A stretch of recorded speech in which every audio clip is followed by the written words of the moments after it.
Citologia, cito, célula. Logos, estudo. Então, citologia é o estudo da célula. Todos os seres vivos, com exceção dos vírus, são formados por célula. A célula, então, é a unidade básica do organismo. Matthias Schleiden afirmou em 1838 que todas as plantas eram constituídas por células. Theodor Schweven, em 1839, concluiu que também todos os animais eram formados por célula. Os dois, então, fazem surgir a teoria celular. Todos os seres vivos são constituídos por células. Aí você tem e os vírus e a teoria celular. Estudos detalhados da estrutura dos vírus surgiram na década de 1950. Os vírus são chamados de acelulares. O A aqui é negativo, então é não possui células. Então dizemos que os vírus não são celulares, não são formados por células. Eles são acelulares, não possuem células, mas eles são chamados de parasitas obrigatórios. Por quê? Olha, ele só vai sobreviver se ele estiver dentro de um ser vivo. Então, por isso que ele é chamado de parasita obrigatório. Esse parasita, o vírus, ele tem, então, uma camada aqui externa, tá? É uma camada que é chamada de envelope de proteína.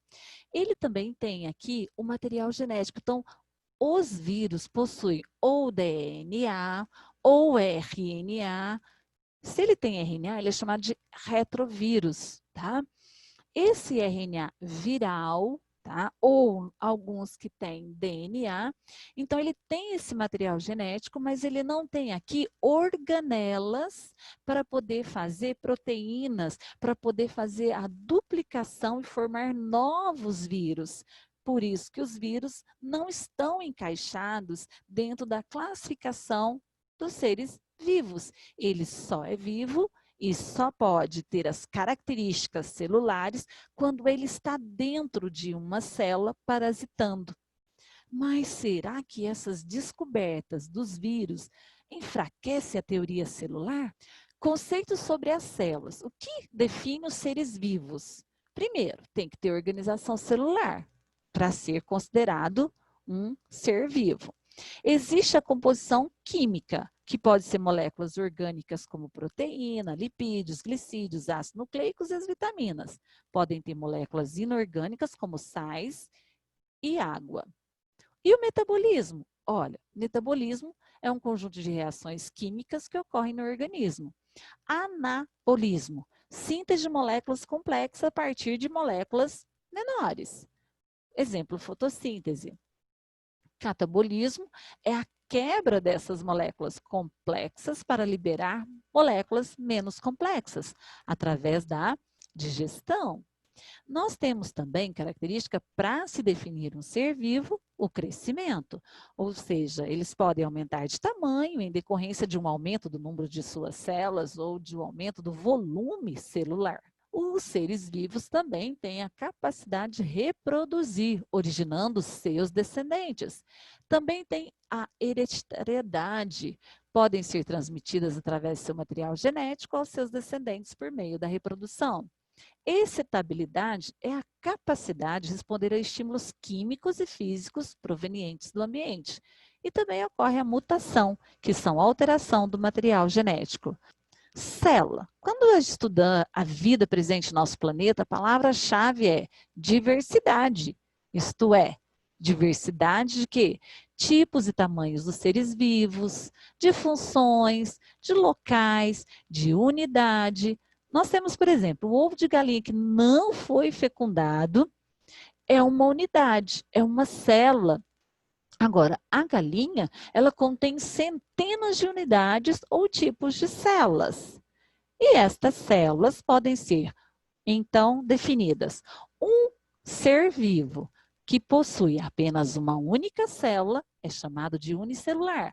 Nós temos aqui as bactérias, nós temos aqui os protozoários, nós temos aqui as algas.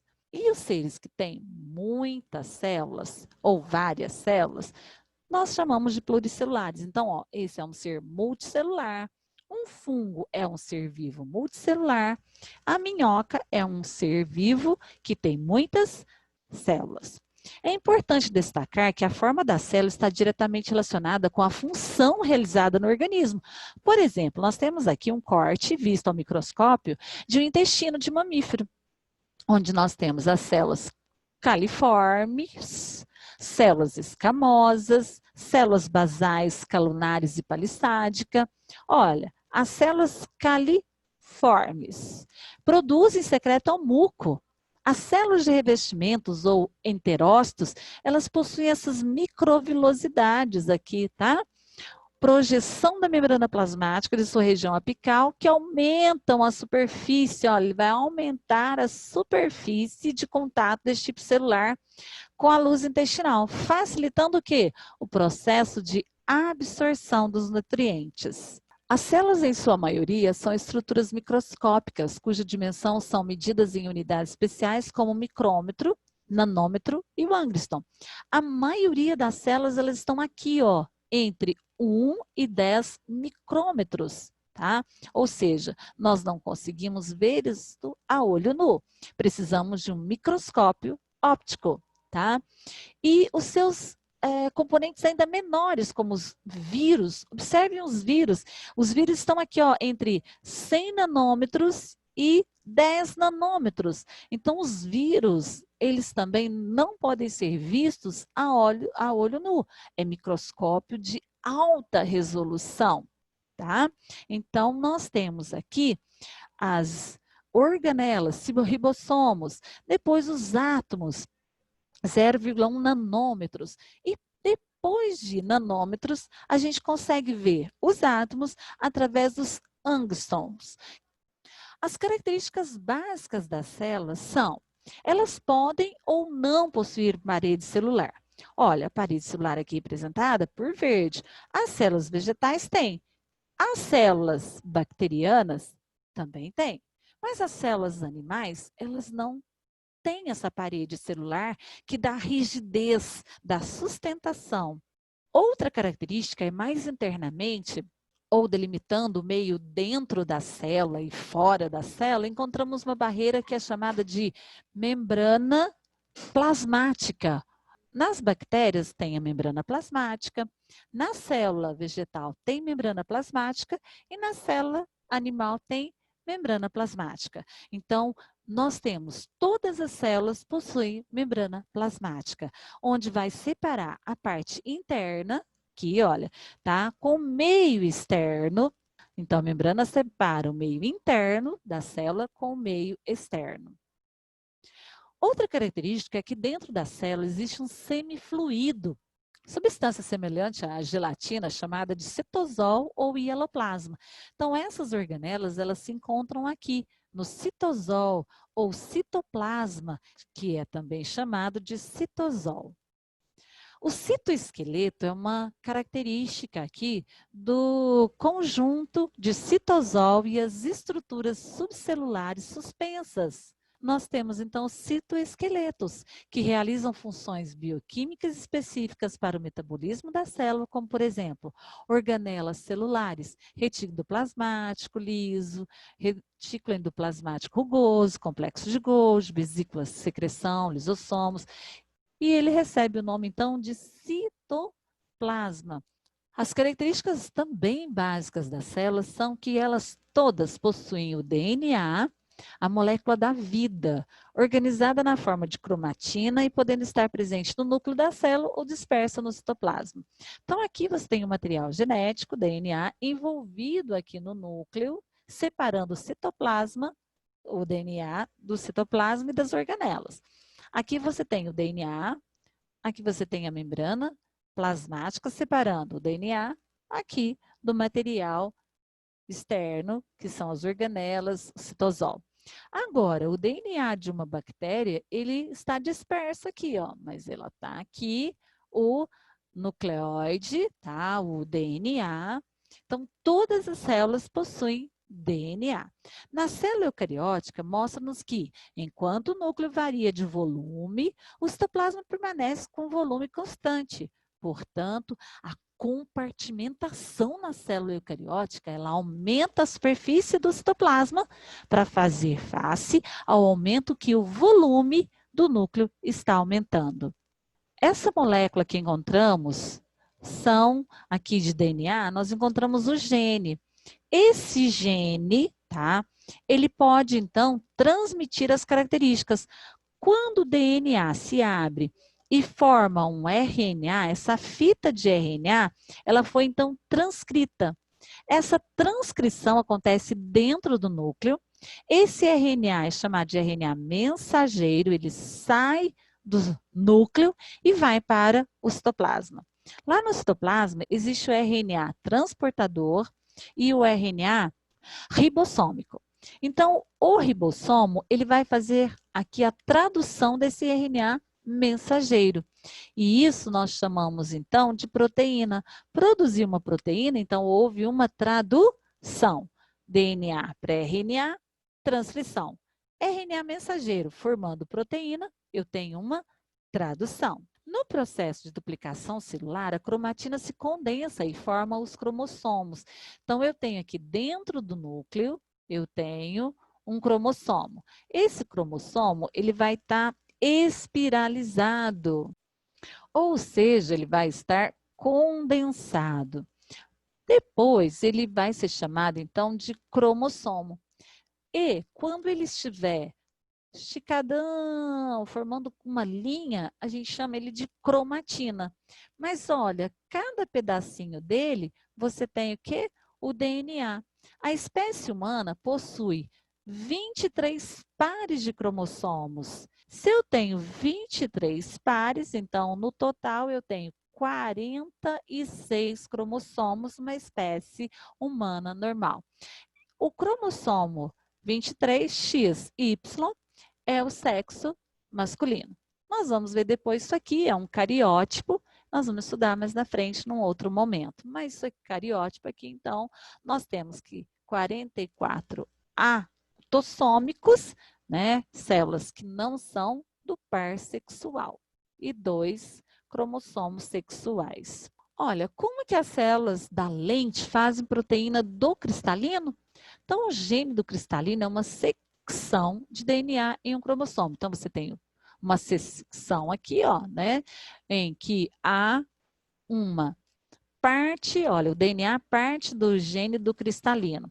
Então, você tem o DNA.